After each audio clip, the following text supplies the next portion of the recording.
नब्याटू।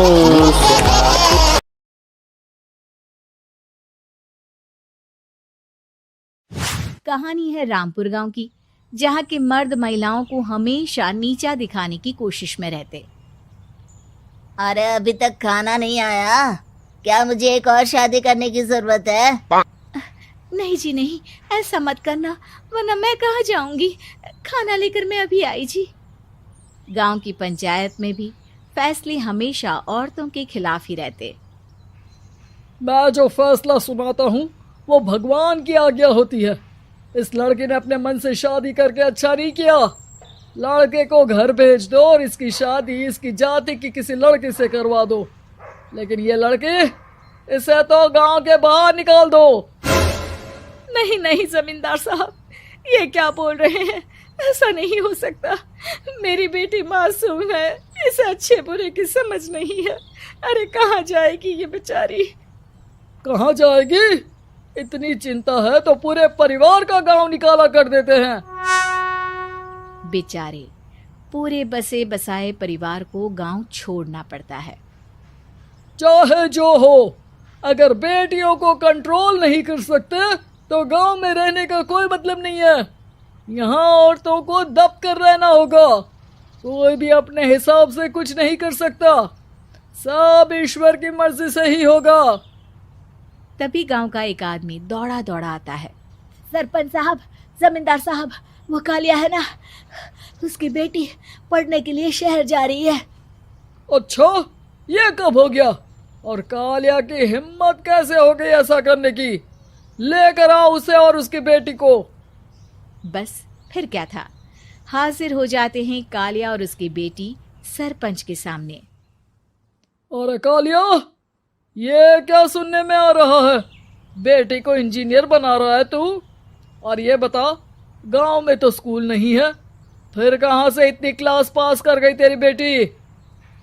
राधा, जो कि कालिया की बेटी है, उसे लगता है कि सरपंच उसकी तारीफ कर रहे हैं। सरपंच जी, मैंने ऑनलाइन पढ़ाई की है, डिस्टेंस लर्निंग से। सभी में मैंने अच्छे नंबर पाए हैं, जिसे देखते हुए शहर की इंजीनियरिंग कॉलेज में मुझे स्कॉलरशिप मिली है। वाह जी वाह, क्या होती है ये? पहले तो ये बताओ, फिर आगे की बात करते हैं। पूरा गांव राधा की बात सुन रहा था और राधा बोलती जा रही थी। तो ऐसे मैं फ्री में एक अच्छी शिक्षा लेकर गांव में जो कुछ परेशानियां हैं, जैसे बिजली, पानी और इंटरनेट जैसी समस्याओं के लिए काम करूंगी। मैं गांव को शहर से जोड़ने के लिए पुल का निर्माण करवाने का प्रस्ताव रखूंगी। मुझे पूरी उम्मीद है कि जल्द ही हमारा गांव भी तरक्की की राह पर चल पड़ेगा। राधा की बात सुनकर सारे गांव वाले ताली बजाने लगते हैं। सरपंच को समझ नहीं आता कि वो क्या करे। चुप रह नादान लड़की, गांव के खिलाफ जाने के लिए तुझे गांव से बेदखल कर दिया जाएगा, वो भी पूरे परिवार के साथ। और हाँ, अगर ठीक से गांव में रहना चाहती है तो ये पढ़ाई लिखाई छोड़ दे। हम तेरे लिए गांव का कोई होनहार लड़का देखेंगे। तभी गांव का एक आदमी बोल पड़ता है। अरे नहीं नहीं सरपंच जी, राधा बिटिया जो बता रही है, अगर वैसा हो जाए तो हम लोगों को पैसा कमाने के लिए बाहर नहीं जाना पड़ेगा। हाँ जी, और ना ही कोसों दूर पानी के लिए भटकना पड़ेगा। हमारे बच्चे भी अच्छी पढ़ाई कर सकेंगे और आगे बढ़ेंगे, ना कि हमारी तरह खेती करते बैठेंगे। क्यों गांव वालों, राधा बिटिया का साथ देना चाहिए ना। सरपंच देखता है कि गांव राधा के साथ है तो वो चुप हो जाता है। वो घर आकर अपने सलाहकार से बात करता है, जो बहुत ही चालाक किस्म का इंसान होता है। अरे सरपंच साहब, आपको बहुत ही होशियारी से काम लेना पड़ेगा। एक बार गांव तरक्की कर गया, यहाँ के बालक पढ़ लिए तो कोई ना पूछेगा आपको। और फिर ये जो बेटा और बेटी है ना आपके, इनको भी आम लोगों की तरह ही जीवन जीना होगा। हाँ, लेकिन करे तो क्या करे? वो ना आप मुझ पर छोड़ दीजिए, बस मैं जैसा बोलूं करते जाइए। अगले रोज सुबह जब गांव वाले सोकर उठते हैं तो राधा के घर के बाहर और साथ ही वो लोग जिन्होंने राधा का सपोर्ट किया था, उनके घर के आगे लाल रंग से कल आऊंगी लिखा होता है। कल आऊंगी? यह क्या होता है? अरे यह तो खून से लिखा है, लगता है कोई भूत प्रेत या चुड़ैल का साया है। चलो सरपंच जी के पास चलते हैं। सभी सरपंच के पास जाकर उसे सारी बात बताते हैं। अरे ये तो बड़ी मुश्किल की बात है। चलो मैं एक बाबा को जानता हूँ, उन्हें बुला लेता हूँ। सरपंच बाबा को लेकर गांव के घर के बाहर जाता है। ओहो, तो ये वो चुड़ैल है जो उन लोगों को निशाना बनाते हैं जो गांव को बदलने का सपना देखते हैं। वो गांव को ऐसे ही संपन्न देखना चाहती है। वो नहीं चाहती कि कोई बाहरी यहाँ का कायाकल्प करे। क्या तुम लोगों में से किसी ने गांव को बदलने की सोच रखी है?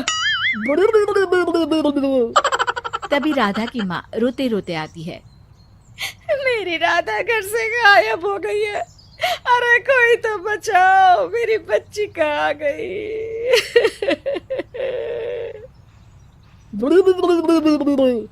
ले गई वो चुड़ैल, तेरी बच्ची को ले गई।